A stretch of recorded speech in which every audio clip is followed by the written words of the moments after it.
अस्सलाम वालेकुम। आज हमने एनालिटिकल बैलेंस या जिससे वेट बैलेंस भी कहते हैं उसके बारे में देखना है। तो वो कह रही हैं कि वेट करने वाली कोई भी डिवाइस है उसे एक तो एक्यूरेट होना चाहिए। एक्यूरेट कहते हैं कि वो ट्रू वैल्यू के करीब वो जो वैल्यू दे रहा है उसके करीब उसकी वैल्यू आनी चाहिए और वो सेंसिटिव हो, यानी कि इतनी ज़्यादा एरर्स ना दे। फिर वो कह रही है कि बहुत ज़्यादा इस्तेमाल होने वाला और वर्सटाइल, यानी कि आजकल के दौर में जो इस्तेमाल हो रहा है वो एनालिटिकल बैलेंस है और ये मैथ्स को बेसिकली मेजर करके बताता है। तो इसकी जो मेन डेफिनेशन है वो यही है कि ये मैथ्स को मेजर करता है। मतलब बैलेंस होता ही इसीलिए है कि मैथ्स को, वेट को आपने मेजर करना है।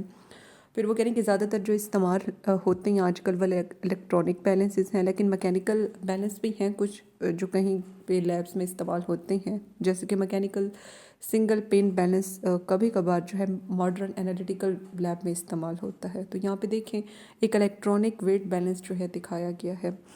तो इसमें वेट को सपोर्ट करने के लिए क्वार्टर्स की नीचे प्लेट लगी हुई होती हैं, 7 बटन लगे होते हैं एडजस्ट करने के, ऑन ऑफ करने के। तो ये वेट जो है शो करता है। और दूसरा इसके अंदर वैक्यूम होता है, मतलब चीज़ रखने के बाद आप फ़ौरन से इसे बंद कर देते हो, क्योंकि हवा के अंदर भी मुख्तलिफ इम्प्योरिटीज़ है जो फ़ौरन से रिएक्शन करके फिर कुछ बन जाता है और उसका मैस अपीयर हो जाता है, मतलब वो देने लग जाती हैं।